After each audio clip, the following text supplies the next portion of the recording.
you? Hi, I can't open my Smarties. Oh, no. Don't they have the little thumb Ow! push? Okay, you smack his mouth in the mouth. Saves me doing it. That's all right. I'll just open the bottom of the box. Got your Smarties? Mm-hmm. Not like Maribel Smarties? I don't know. Could be. Today, hello, welcome to Mainly Murder with Meg and Mum. I'm Meg. Mum's eating Smarties. Bada I bing, can bada still boom. say hi. They're only Smarties. You shut up. So, Okay. Fuck you. you today have a notebook and pen because I feel like you're going to have a lot of questions God almighty. and comments and you need to leave them to the end. Ah. So whatever pops into your head, just write it down because you're going to piss me off because I know I'm probably going to answer it or maybe not answer it. So Fine. Whatever. write your comments and questions and thoughts and pictures down. I'm still going to comment as I go. So today we have the case of the Yuba County 5.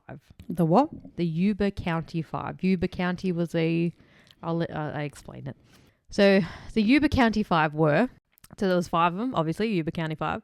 So the first one we have is, so the 5 were 24-year-old Jackie Hute Jr., 31-year-old Theodore Ted Earl Weyer, 30-year-old Jack Anton Madruga, 28-year-old William Lee Bill Sterling, and 25-year-old Gary Dale Matthias. So if you go to the next one, it should be just all 5 of them. Yeah. Okay, keep it on that one for the time being. Okay.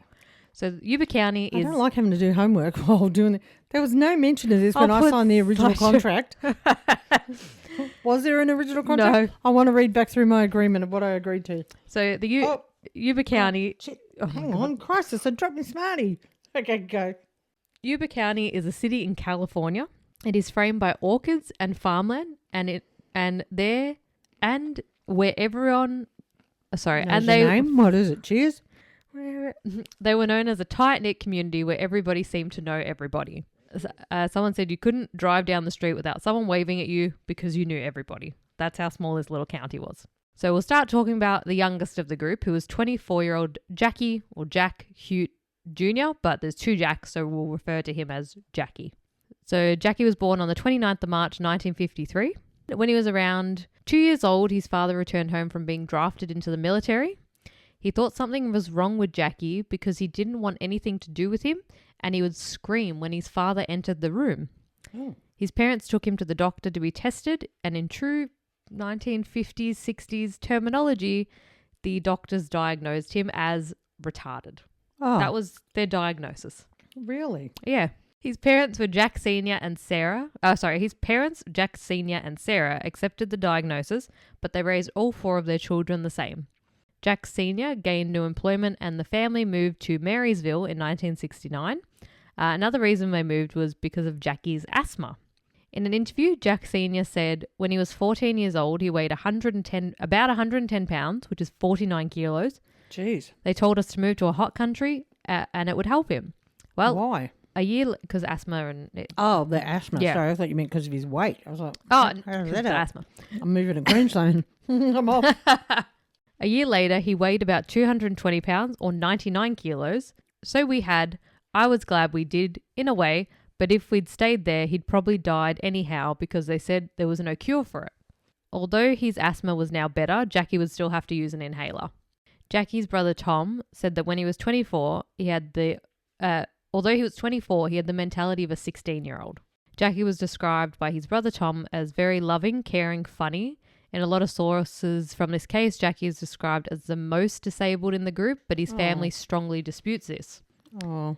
The group apparently looked after Jackie like a younger brother, and he adored the other men. He loved to laugh, especially with his friends. Jackie ended up joining the Gateway Project, where he became friends with Ted Weiner, and the 2 became inseparable. Oh. They enjoyed roller skating, mini golf, bowling, and basketball. If someone was not able to drive Jackie and Ted to the bowling alley, they would just walk for miles to get there. Although Jackie didn't have a license, he did know how to drive a car. Oh. Apparently, a relative of the family, who was an alcoholic, would take Jackie along with him so then Jackie could drive him home. Oh, good scam. Ted and Jackie won silver medals in the senior division of basketball at the 1977 State Special Olympics in Los Angeles at the University of California, Los Angeles, or UCLA.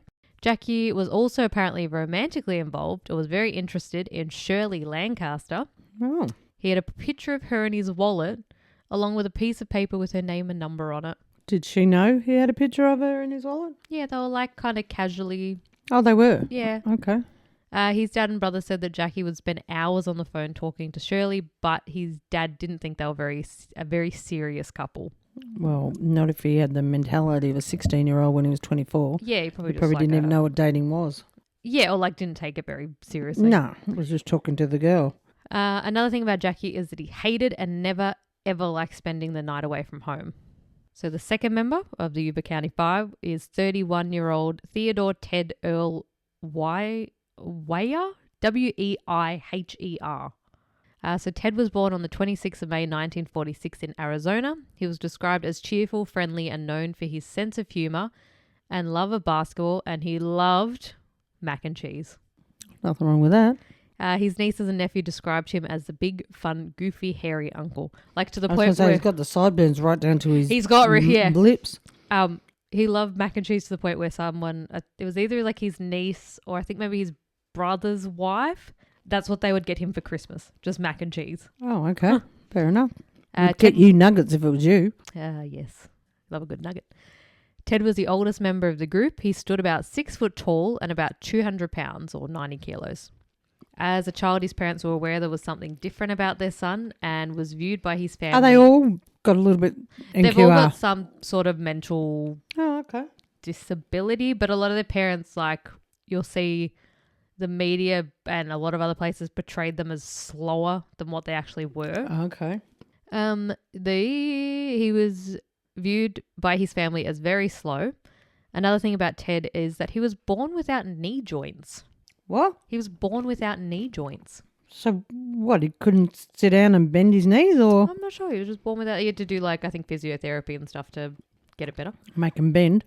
Ted was unfortunately bullied a lot at school, but his father said, "You didn't want to get in a rock fight with him. He was left-handed and threw like a major leaguer. We'd get into broom fights out in the orchard, and if he hit you with a broom, then it would hurt." Ted wasn't known as a violent person, but it apparently wouldn't take him much to make him mad. He also had the Yuba County grade school softball throw record for a long time. Apparently throwing a ball around 200 feet or 60 meters. According to Google, 60 meters would be the length of an ice hockey rink. Okay. Or 2 blue whales next to each other. And he could throw... he could throw that far. Wow. And he's a lefty. Hey. Why did you say it like a lefty shouldn't be able to do that? Oh. I'm a fucking idiot. Lefties do the exact same as right, yes, except the other hand. Left-handed people I know are very special. Then you should be left-handed. What happened there? Bloody hell. You tried. You tried your best. Exactly. I'm still going for the grandkid. Along with being sporty, Ted loved to walk, but he had a bad sense of direction, especially at night. And he was also could be you. And he was also especially scared of the dark. During this time at Marysville High School, he didn't end up having enough credits to graduate, but he ended up earning his diploma by taking night classes. Oh, good boy. It is unclear what challenges Ted faced, but his brother Dallas believes he might have been on the autism spectrum. Okay. His father said that he could remember things like about movies that most people wouldn't. He could spell, draw, and write, but he didn't really understand it. Oh. And it was quoted that common sense eluded him. Common sense eludes a lot of fucking people. Yes. Common sense is not that common. One example of Ted's inability to comprehend basic situations happened in 1967 when the family home caught on fire. One of his siblings had to go drag him out of bed because he couldn't understand, get out of the house is on fire. Right. Ted was known to wave happily at random people and was perplexed when they didn't wave back. Oh, that could be your mate down the bottom of your road. Yeah. Anyway. His mother said that her son was very friendly, but he could easily be persuaded by friendly people. Okay. So the third member he was innocent. He was trusting. Yeah, he was just a lot like they all seem like that. Just really exactly. If you're nice to them, they think automatically you're their friend and they trust you. So the second oldest in the group was 30-year-old Jack Anton Madruga. Jack was born on the 18th of June 1947 in California. He was described as a very quiet, kind and introverted and socially awkward person. He joined his nieces and nephews to go on hikes, camping, fishing, going to the movies, etc. When they got a little older, he would join them at kegger parties after football games where he didn't drink, but he would watch out for all of them. Aww. Although never diagnosed as having an intellectual disability, he was considered slow in his thought process. In 1966, he received a letter in the mail that he'd been drafted into the military. He did basic training at Fort Dix in New Jersey. He was most likely stationed at one point in West Germany and was responsible for driving trucks. Okay, so he couldn't have been two if he passed all the army training for and 2 years. Yeah. In 1968, he was honorably discharged from the army. In his file, he was discharged under Chapter 5 AR-635-200. The army was permitted to discharge Jack due to physical or mental conditions that would prohibit him from performing his duties properly. Oh. Jack earned money during this time in the army. Jack earned money. Jack earned money. During this time in the army. Well, while he was in the army, had money coming in, and he brought his first car. A 2-door white over blue 1969 Mercury Montego sedan. Oh. It became I don't know what that is, but okay. It's a car. It became his pride and joy. He would let nobody else drive it. He hated backseat drivers, but he would always pick up his friends and they'd drive around town just waving at everybody. Aww. Jack also joined the Gateway Project and gained employment as a dishwasher at Sunsweet Growers in Yuba County, where he became friends with fellow worker Bill Sterling. So the fourth member of the Yuba County Five was 28-year-old Bill Sterling. Bill was born on the 5th of April 1949 in California. He was apparently deeply religious and often spent time helping at local hospitals, sitting with patients and offering them companionship. Oh, it's quite a nice trait. He was kind, sensitive, and one of the gentlest souls you could ever meet. Between the ages of 8 and 19, he spent an unspecified amount of time in 2 mental institutions, Napa State Hospital and DeWitt General Hospital. His mother explained that at the time, he had an issue with hyperactivity and could be viewed as a danger if people got in his way. He worked at a restaurant at Bel Air Force Base near Marysville in 1970. He would often go out drinking with the airmen, but his mother said that the airmen would take advantage of Bill as they viewed him as not bright. They would get him drunk and then take his money. Oh, assholes. The group would often go out bowling, playing mini golf. Bill, like Ted, also really loved walking and easily could cover 9 miles in a day, which is 14 kilometers. That's a decent hike. Yeah. The 4 of them were also in a bowling league called the Pin Pickers. Oh, the old pin pickers. And the last member of the Yuba County Five was 25-year-old Gary Dale Mathias. Gary was born on the 15th of October 1952 in Yuba County. He hadn't been diagnosed as slow or being on the autism spectrum, but he had been diagnosed with schizophrenia. When Gary was 3, his sister was 2, and his brother was only 5 months old. What? Just the way you said it. Gary was 3, his sister was 2. And his other brother, his other brother, Daryl? No? Ah, damn it. Was only 5 months old. His mother, Ida, packed up and left his father. Packed up the kids and just left. As you do. His father was apparently committed to DeWitt General Hospital by Ida due to his alcoholism. As a boy, Gary loved Superman and sometimes thought he was Superman. Oh, as you do. Once jumping off his great-grandma's house and jammed his legs, which placed him in a full body cast in the hospital for almost a year. Oh. After that, he jumped out of a moving car and hit his head on the road. The injury could have sent him blind, but instead he ended up having to wear very strong glasses to see. Gary, just like the others, was sporty, loved football, bowling, roller skating, all that. In 1978, Gary experimented with some hallucinogenic drugs that resulted with Gary admitting himself into the hospital because the effect of the drugs scared him. After he graduated from high school in 1971, Gary enlisted in the Army. During his time in the Army.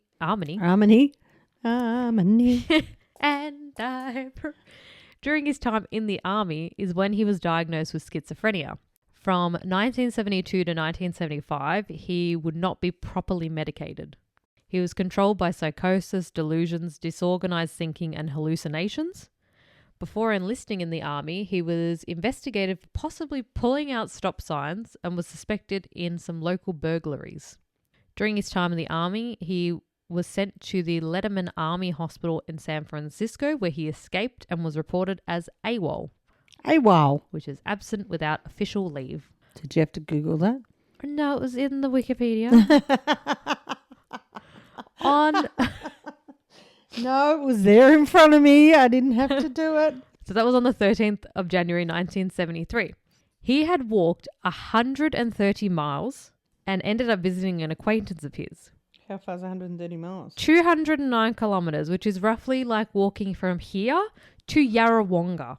Jesus Christ. And he did that just in one day, just walked to his... It was over a few days. Oh, so okay. He escaped the hospital on the 13th of January, ended up at an acquaintance house on the 3rd of February. So like 2 weeks. 2 weeks, yeah. He's been fucking walking. But let's just put a pin in that they did like walking. Pin walking. Got it. I'm making notes. Thank you. On the 3rd of February, he ended up at this acquaintance house. They watched TV and chatted, and then Gary said that he needed to use the bathroom. I was going to say, now I got to go home. See ya. Just go walk back. After a strangely long time, the friend went to check on Gary. Apparently, he had found Gary not in the bathroom, but was in his bedroom. His wife was asleep and Gary was fondling her breasts. Oh, shit. When confronted, Gary ran out of the house. Oh, Gary. Gary ended up at his mum's house and was arrested. While in custody, 3 officers were called to his cell due to him causing a disturbance. When they got to his cell, Gary was naked. They opened the cell door to speak with him. Gary escaped the cell and ran down the hallway. Naked. Officer Finley caught up with him and Gary punched him in the face, damaging his nose and mouth. On the 21st of May 1973, Gary pleaded guilty to battery of a police officer and said, "I've been in the army and I don't like it. I thought if I hit a cop, maybe they'll let me out." Or put in jail. He made a plea deal which resulted in him being sentenced to 6 months in the Yuba County jail. He had a few more arrests after this incident, being involved in a hit and run where he was pulled over. When he was pulled over, he became angry and kept repeating the words "fuck" and said, "Fuck you cops, you're all motherfuckers." For about 5 weeks, Gary was gone. No one knew of his whereabouts, but they eventually got on the phone with him and he returned home and he was looking worse for wear. He admitted that he had survived by stealing milk from porches and eating dog food. Oh. After this, he broke into... that would be food outside in a bowl. Dog food, like our dog food's outside. Yeah. After he broke into a house, he told the man inside, "I want my ring. I'm looking for Satan. He's got my ring." My ring? So I think he's got schizophrenia and he wasn't properly medicated. Obviously. He was found in the backyard by police. He didn't have ID on him because he had torn it up so people couldn't steal it from him. And when they asked why he was there, he told the police that he was the landlord and he was there to collect the rent. That was quick thinking. There was a string of other incidences where they found him in a cemetery because he wanted to get into dying to get in? No, because he wanted Was it the dead centre of the town? And everyone in there quit smoking? Yep. Get them all out. No, that's it. How many people are in there? No, how many people? How many people? How many people are dead in there? All of them. All of them. Yep. Okay. That was very immature of you, Megan. Got a Belletti system? No, he was there because he wanted to get into a mausoleum because there was an attic full of Bibles out there, and he also stole a car. Separate incident from the cemetery. His mum and stepdad ended taking him up to Sutter Yuba Mental Health Services, where he got on medication and seemed to be doing a lot better. After being on the right meds for about 2 years, he was doing great and he even started working at his stepdad's business. Every week he would go get his dose of medication, and the last one was on the 21st of February 1978. So the Gateway Project. Yes. What is the Gateway Project? The Gateway Project. A good description I found of it was from a Reddit thread from user. Their username is Top Golf UFO. God help us all. They said Gateway Project's mission was to help the mentally handicapped or emotionally troubled to find work and connect with their community. They'd also help numerous others find jobs that suited their needs. They served the greater Yuba Sutter area, and despite only being active for 4 years, they kept around 70 people regularly employed. Wow, okay. So the Gateway Project... Sort of like a bit of an NDIS. Yeah, a bit of a disability services. The Gateway Project offered job training and special education classes and to help them find work or activities to give them a sense of independence.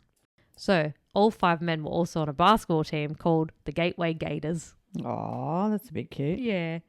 Their team was due to play a game in a weekend-long tournament sponsored by the Special Olympics, for which the winners would get a free week in Los Angeles, which included a visit to Disneyland. Oh. They were in with a great chance of winning, as they had won all their other games leading up to this point. The night before the tournament, the 24th of February 1978, the men had prepared, some even laying out their uniforms and asking their parents to wake them up on time. Oh. Gary had asked his mum to wake him up at 7 a.m. and Ted had even bought a new pair of sneakers. Oh, go Ted, you'll get blisters, mate. That wasn't smart. That's what I thought. I was like, oh, new pair of shoes right for a game. Shoes, no, that's silly. The group decided that they wanted to drive up to Chico that night to cheer on the UC Davis basketball team, which was like their favorite basketball team. All of their other games were further away. This was only like an hour drive away. Okay. So they're like, we'll drive up, we'll watch the game. Bada bing. Some of their parents... Bada bing. Bada bing, bada boom, banana. Some of the parents didn't think it was a good idea for the group to go to this game as it was at night and they had their own basketball game the next day. Jack Madruga was the one with the driver's license and the car, his pride and joy, the Mercury Montego. He had 3 cars, did he? He had 3. So he drove one of his 3 cars. In America, February would be winter, but in California, the average temperature would be somewhere between 20 and 9 degrees Celsius or 68 and 49 degrees Fahrenheit. Jack left at around 6 p.m. with Bill and they went to a petrol station and put $3 worth of gasoline in the car. And that was probably a full tank. Yes, probably. Jack picked up the other 3. The last one to be picked up was Jackie. Jackie's father jokingly told the group, no booze, no cigarettes, no girls. Oh, girls. Did they giggle? Yeah. Oh, Dad. I think they're like, you. The group set off for the basketball game, estimated to arrive in Chico at around 7 p.m. with the game due to start at 7:45. The 5 sat together in the UC Davis section and were thrilled that their team won 98-86. The game ended around 10 p.m. and the group wanted to celebrate. They drove to Bears Market in Chico and got some snacks. They got a Snickers bar, a Marathon bar, a Langdorf lemon pie, a Hostess cherry pie, a quart of chocolate milk and a bottle of Pepsi. That was their celebrating. I love that. They were like, let's get fucking junk food. That'd be right up your alley. Yeah. You'd be like, all right, I'm in. All right, chocolate milk and snacks. Let's go. Yeah, let me get tomorrow. Off I go. From there, it would take about an hour to drive down one highway straight down to Yuba County, but they never made it home. Oh, see, I was waiting for you to tell me on the way there. They never got there. No, they never made it home. It was confirmed that people saw them at the game, and it was confirmed. Actually, I didn't write this in, but why didn't you write it in? Because I forgot. I watched the Netflix documentary with research and stuff, but I forgot to write it. To figure out what they knew they were at the game. The local editor of the newspaper saw them at the game. Mm-hmm. Group of 5 guys. Then they knew that they got milk. To figure out where they got milk, they found out where the milk manufacturer distributed their milk in Chico and went to those shops. And then one of the owners was like, I remember those 5 guys. You would remember them, yeah? I would, maybe. Yes, you would. Oh, yeah, you would. Me, I think of me personally because I'm a goldfish. You're a goldfish. I'm a goldfish in knowledge, but... And they would have been so hyped up and like their favourite team just won a game. They got their own basketball game. Like they're like, woo. Exactly. They wouldn't have been annoying little dicks like teenagers. Oh, smart-ass little shits. Yeah. They would have been normal. By the next morning, their parents realised that they had not returned home. Obviously, family, friends in the community started frantically looking for the group. The police were called, but they were told, due to all 5 men being over the age of 18, they couldn't really do anything at this point.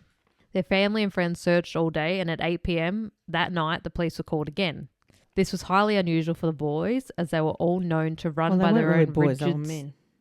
Well, men. They were all over 18. They were. They weren't boys. But they were known to run by their own rigid schedules. Police in Butte and Yuba counties began searching along the route the men took to Chico.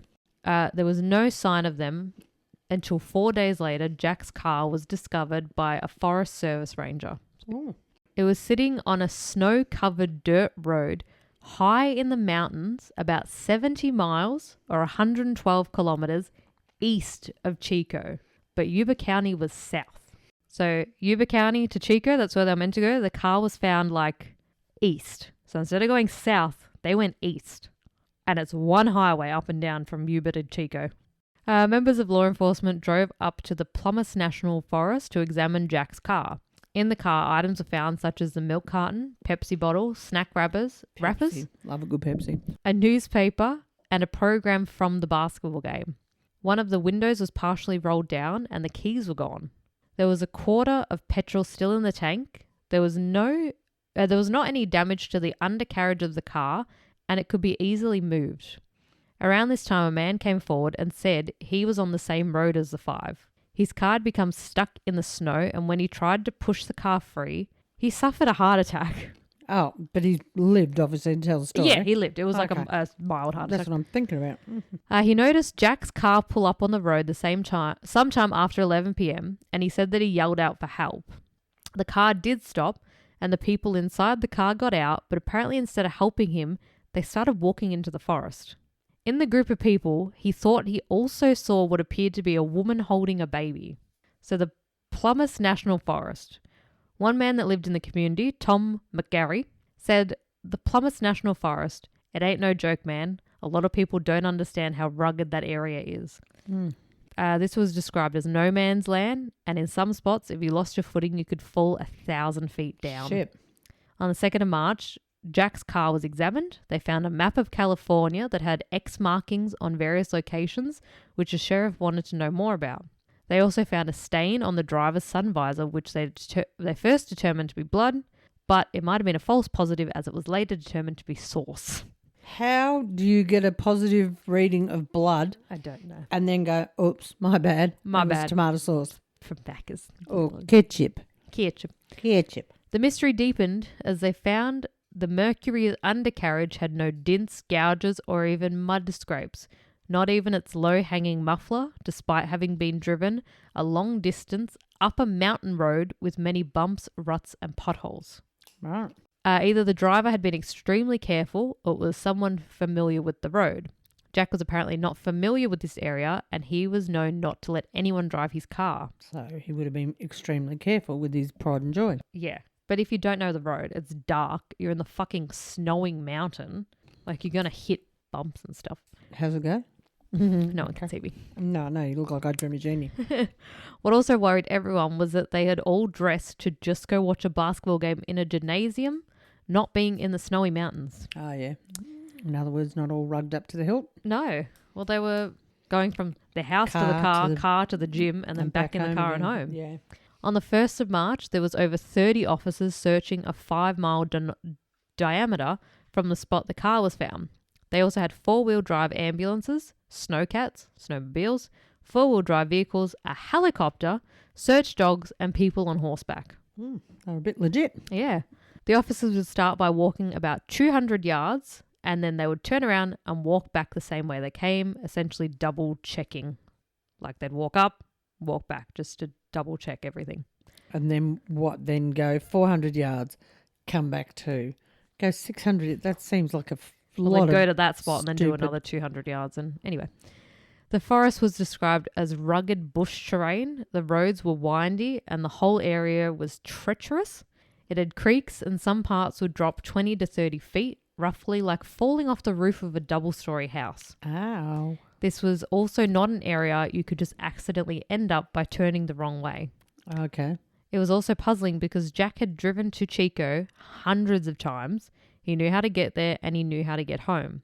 Anyone that knew Jack knew that his car was like his baby. He would never voluntarily abandon it on a snowy mountain road. Searchers are hoping that the boys may be okay, as there were a few cabins around the forest that they may have sought shelter in. This area was experiencing heavy rain, snow, mist, and sleet, which hampered their search.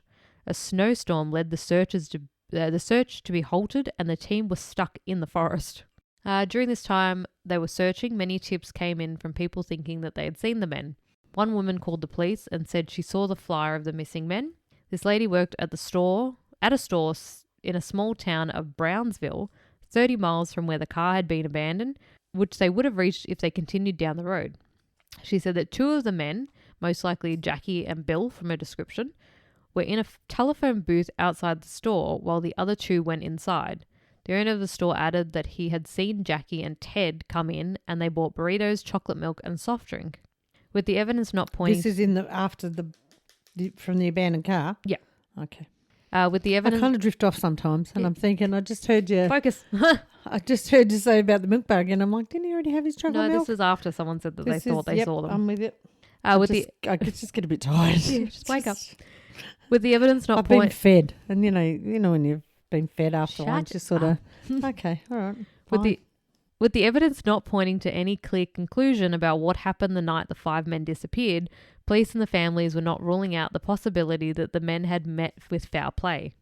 On the 3rd of June 1978, the Chico Enterprise Record ran an article about the missing men. It had now been 100 days since Jackie, Ted, Bill, Jack and Gary had disappeared. There was a disagreement among the police as to if the boys had gone missing from simply getting lost or foul play. Some were on the side that the boys got lost. They theorized that for some reason they ended up on the road stuck in the snow. Some of the boys were known to be scared of the dark and became incredibly overwhelmed in stressful situations. The man that had a heart attack and yelled out to them may have sent them over the edge and they started running off further into the forest. Some were on the... think they'd find bodies at some point? Some were on the side of foul play. She just kept talking. Obviously, I hit a nerve. Many, family and friends, said it was out of character for the boys to be out in an unknown area and they wouldn't put themselves in a position to not get home for their basketball game the following day. Yeah, that's right. But neither side had any concrete evidence for either situation. No. All they could really do now is wait till the conditions in the forest were better and the snow had started to melt away. On the 4th of June, 1978, a man and his 16-year-old son were going on a motorcycle trip. Instead of taking the highway, they decided to take a more scenic route through the Plumas National Forest.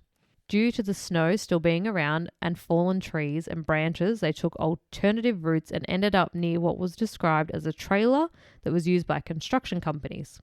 I think they were like, from what it sounds like from reading all this, it was like random ones were kind of in the forest with things in it. So if like rangers went out there, they had shit. Shelter.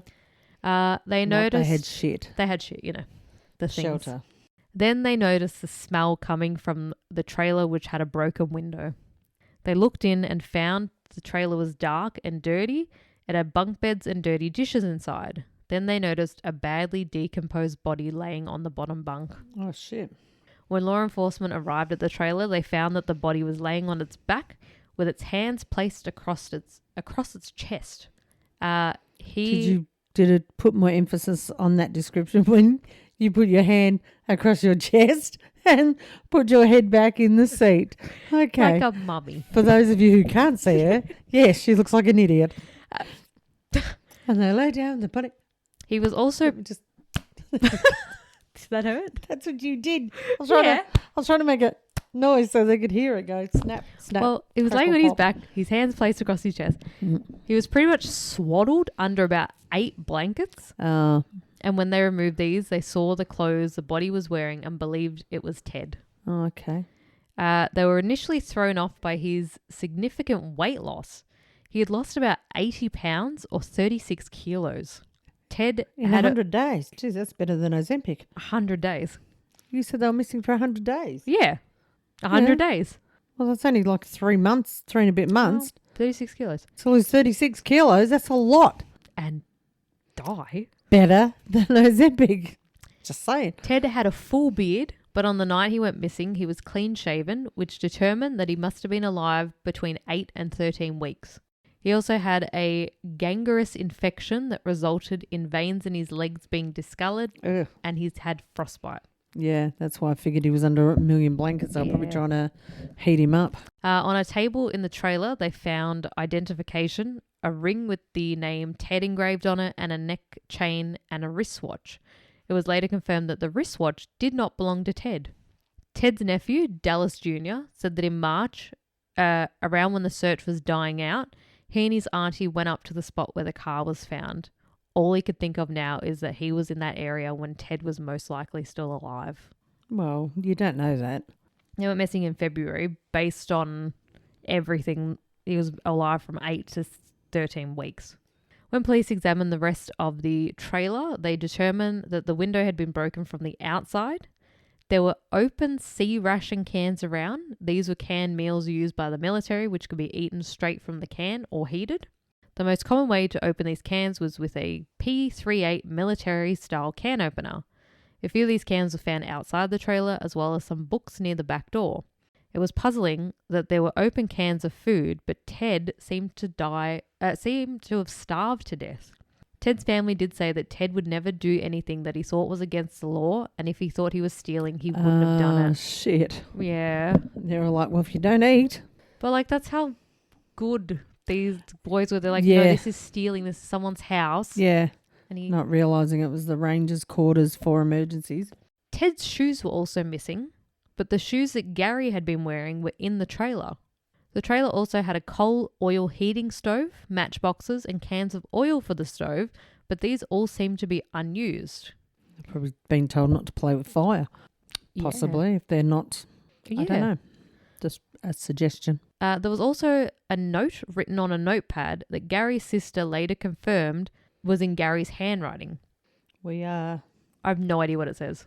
It says, we are something basketball tournament in, I don't know what the last one is, February 25th, 9:30 at Sienna something in Sacramento, Gateway Gators, something like that. Maybe we're...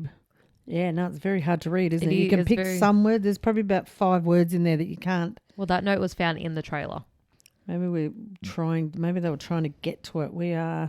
Or to, like, let them know who they were, like where the Gateway Gators. Yeah, tournament in, what was the town called? Yuba County. I think the tournament might have been in Sacramento. Yeah, because it says Sienna Alley, 25th of Feb at Sienna College in Sacramento. Well, they went missing on the 24th. Well, this was, we are something, maybe it says we are not at basketball tournament in whatever, February 25th, 9:30 at Sienna College in Sacramento, Gateway Gators. If you'd sent it to me earlier, I could have transcribed it for you. About a half-mile away, they found some blankets and a flashlight along the roadway, which Forest Service employees identified as their property, and these would have been kept in the trailers. One of the first people to be told about this discovery of Ted's body was Ted's sister-in-law, Nelda. Nelda requested an ambulance to be available when they informed Ted's mother, Imogen, and his grandmother, Hazel. Ted's brothers, Dallas and Perry, were in Texas working as melon packers when they received the information via the news. Oh, really? They just heard through the news and it's like, oh, hang on, that's my brother that's been missing. Yeah. The co-workers all chipped in so they could get flights back home. Oh, that was nice. After they finished examining the trailer and surrounding area, they determined that Ted, Jackie, and Gary had been in this trailer. A big question was why this campground area wasn't searched during the initial search and rescue. Apparently, forest rangers suggested that they would go up and search in these trailers, to which the sheriff replied, quote, "Nah, they're retarded. They would never make it up there."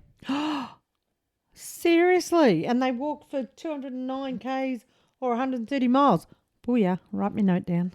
How rude of him. We won't bother. We won't bother looking. Like they were far, like it was snowing, like it could, but still fucking check them. Yeah, that's right. Just because you think they couldn't make it. Yeah. If you knew anything about them or bothered to speak to the family, they would have gone, they walk for miles every day. Yeah, exactly. The next day at 10 a.m. on the 6th of June, the remains of Jack Madruga and Bill Sterling were discovered after another search party was formed and searched around the trails near where Ted's body had been found. Jack's body was identified by his clothes he was wearing and some of his personal items, including the keys to his car. Oh. His body was found near a stream. He was clutching a watch. It was badly decomposed and appeared to have been picked up by animals. Oh, Jesus. Bill's body was found across the road in a southwest line from Jack's in an embankment. Animals had scattered his remains around. Man.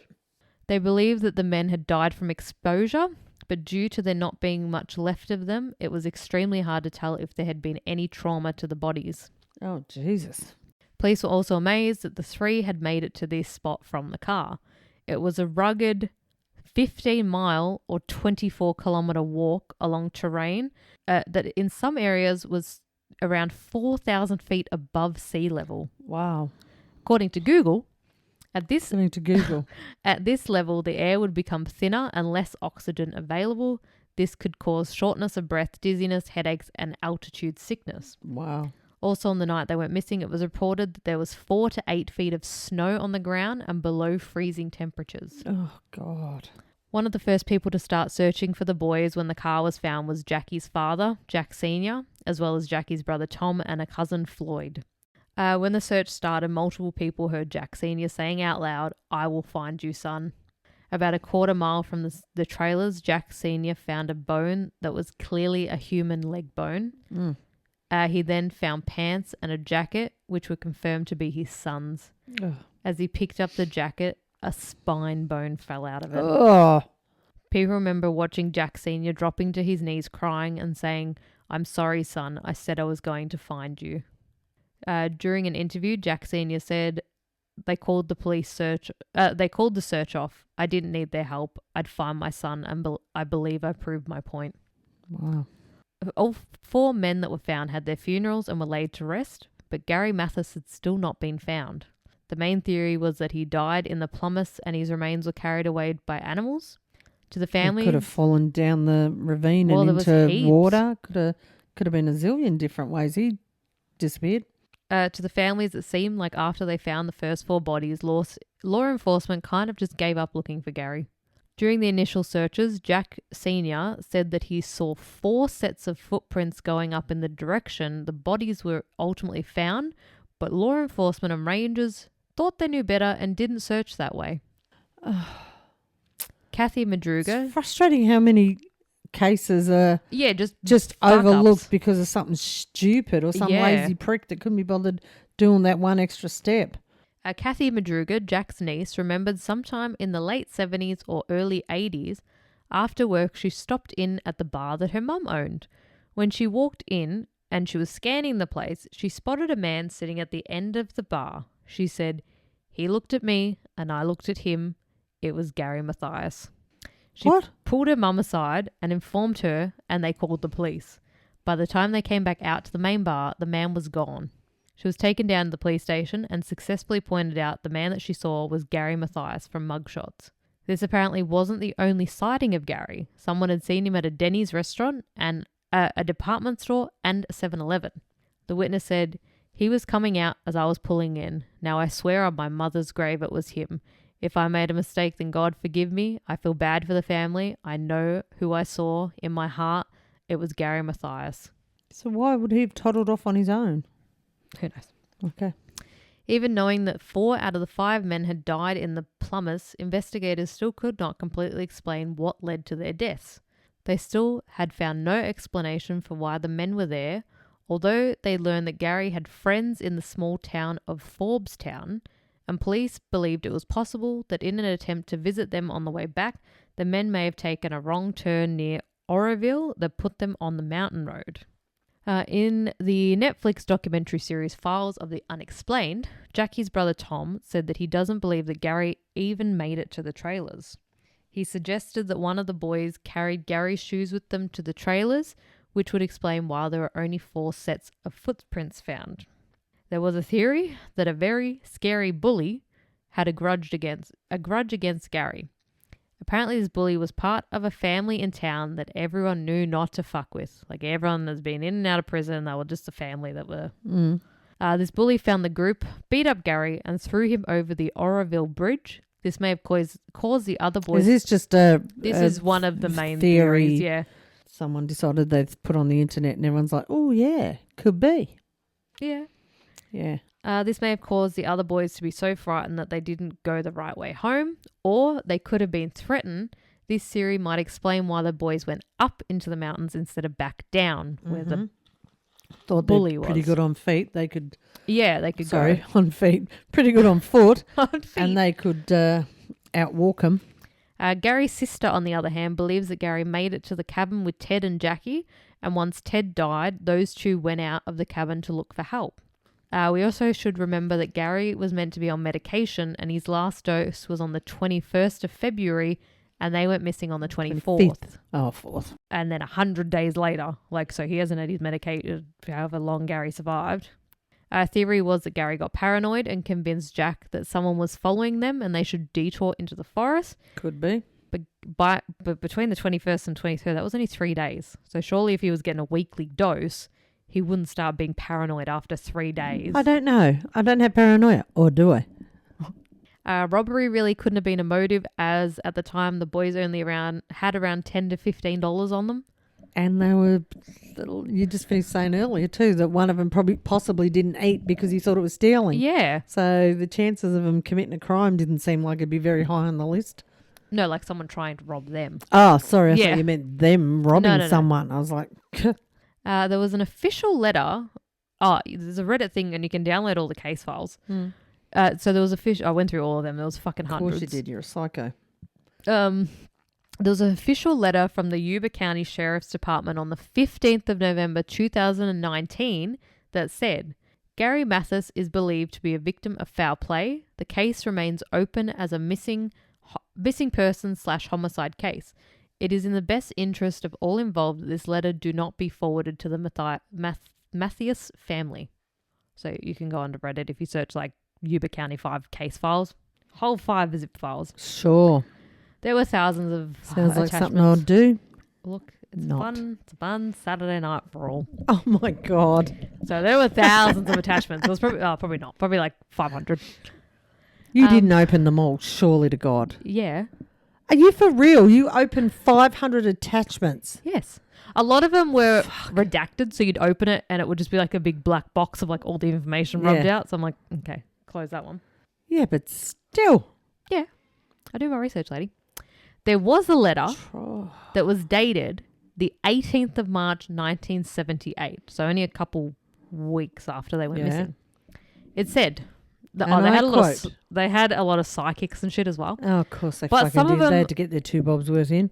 This one was dated, as I said, the 18th of March. So this was a month before their bodies were found. Right. It says, Dear Mr. J. Black, who was the cop, detective on the case. I thank you for receiving the photographs of the 5 missing men. It could be of some interest to the police that through the use of psychic means, I have the feeling that 1.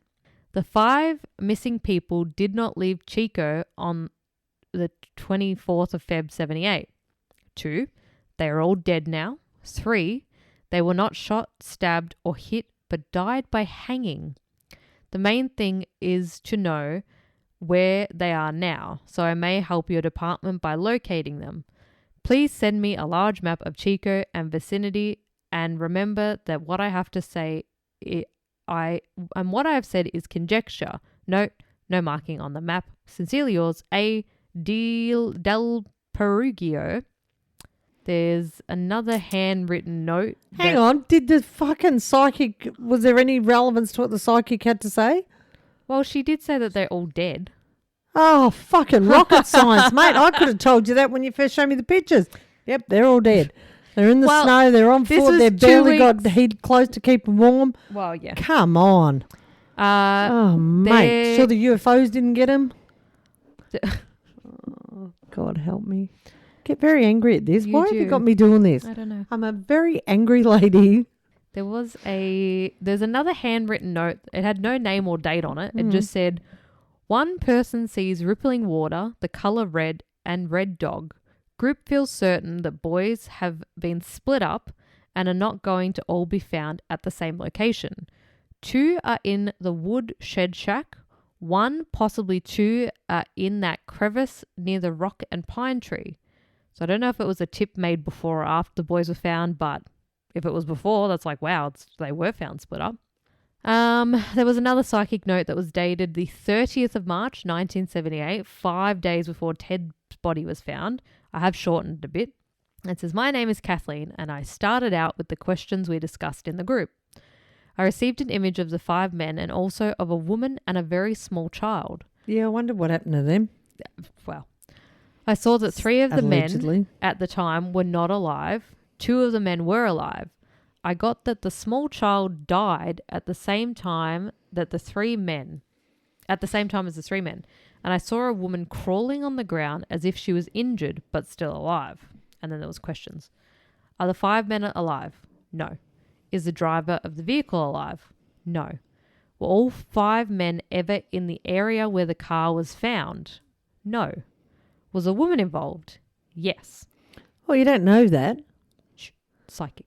Oh, fucking psychic, my ass. Was a small child involved? Yes. Oh. He's a boy. Was a cabin involved? I saw a cabin, which makes me feel like it was in the Oroville area. Was there an alien involved? An old cabin, very dirty inside. Was with there the smell, UFOs involved? With the smell of urine. I saw in the cabin 2 men. One of them is, I feel, about 5'8", very stocky and overweight build. Standing next to him, I got a very skinny young man with a sort of sandy blonde hair. I also saw a woman, about 23 to 27, with thin, sandy hair, and a man in a plaid shirt. And that was 5 days before they were found in the trailers. I still don't know where this alleged woman I don't know came either. From. It doesn't, and she didn't turn up anywhere. I don't know.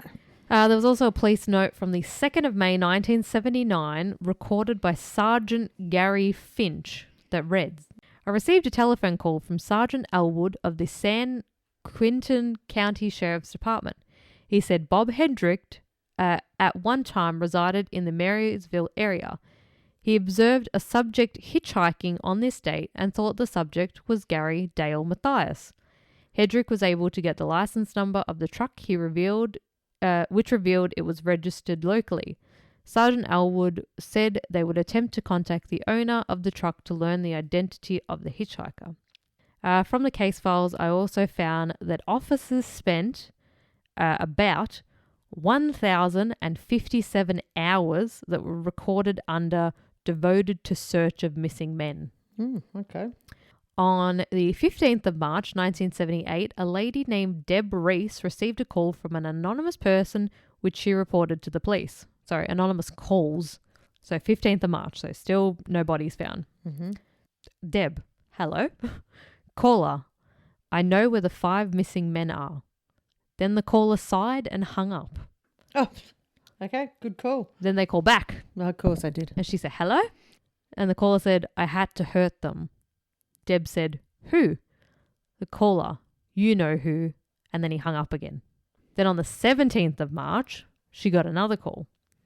Hello? Caller, those 5 guys are all dead. Deb, they're all dead? Caller, they're all dead. And then he hung up again. And the last little note I will leave you on is it's very sad, but it's very cute. So during the Netflix documentary towards the end, Ted's brother Dallas and Perry were talking, and Dallas said about Ted, he'd probably be living with me if he was still here. And then the other one said, whoever had the most macaroni and cheese he'd stay with. Oh. And that is all I have for you on the Yuba County 5. That was weird. There is no answer to why the hell they went up into the mountains. Where is Gary? Why did I need a notepad? I thought you might have had questions that I was good. Did you have any questions that I didn't cover? Well, yeah, there is no why. The main question is, why the hell did they go into the mountains? Well, as you said, someone could have, one was schizo, could have thought someone's following him. Someone could have been following him. But if he's been on medication consistently for 2 years and he gets a weekly dose, how 3 days in would he be going so paranoid and so... I don't know. I don't know either. I not just a don't think that fucking theory is... Yeah, but someone could have followed him from the store and, like you said, tried to rob him, saw they were a bit... Yeah, maybe thought... bit slow, we can get these, and they've taken off... Yeah. To get away. And the guy was the only one that said he saw a woman, like psychics are saying they saw a woman too. But he came out like late. But also he was having a heart attack. Can you like fucking hallucinate when you're having a heart attack? Don't know. Do you want me to have one and see? Yeah, you be the guinea pig this time. Okay. But yeah, why the fuck did they go into the mountains? Where the fuck is Gary? Gary has still never been found. Well, Gary's possibly dead now because Gary was born in the 50s. Yeah. So he'd be in his 60s now. He might And still he's be never alive. been of well health. Yeah, but Gary's never been found. Why the fuck were they in the mountains? I don't. Yeah, it's just it's a very. It's annoying you, isn't it? It is. Well, off you Tell go. me. Off you go. Go to have a holiday in. Where are Like you going? I'm a Yuba? bad driver, but if it's a straight up and down a highway, Well, we had a bit of a bend to it, but like you don't need to get off and then No. but then that's up and down, and they're over there now. Like yeah, how but did someone could have been chased. Like I said, someone could have tried to rob him, and they're panicked and gone taken into off. the Who mountains? knows? But None if of you're us were panicking, there. the None underside of of his us. car would probably None be a of bit us were fucked. there. Like if you're panic driving, then why was his car so undamaged going up a fucking mountain? Maybe he's just a legend driver. I don't know. I wasn't there. It's a conundrum, I tell you. You're a conundrum. Well, let us know your theories of why. What Just the hell please don't say happened. psychics, UFOs, or fucking aliens. I was surprised. I think there might have been a UFO theory, but I just couldn't. We couldn't go down that rabbit hole. Please. I would have had to walk out. I would have had to just get on my That's broom it. and go I'm home. leaving. Well, yes. Let us know your theories. MainlyMurderPodcast at gmail.com. Follow us on Instagram at mainly_murder. TikTok mainly_murder. Carrier pigeon. Oh my God. And we'll catch you next week. Don't forget to sign up to our Patreon or buy us coffee as well. Leave us a 5-star review on Spotify and Apple Podcasts. Anything to add? No. Aren't you going to do some merchy stuff soon? Yeah, soon. Once we fucking get our shit together. Ow. My. Your. I know. That's your Also, if you have brainchild. any information about the Yuba County 5, you can contact the Yuba County Sheriff's Department at 530-749-7777. Or email us and we'll pass it on to them. Yeah. Or email us if you know anything, email me first because I need to fucking know what happened. No one knows what happens unless they were there. It's just so fucking weird. How do 5 men just go into the mountains? Don't know. I'm annoyed. See you next Tuesday. See you next Tuesday. Goodbye. Goodbye. I said goodbye.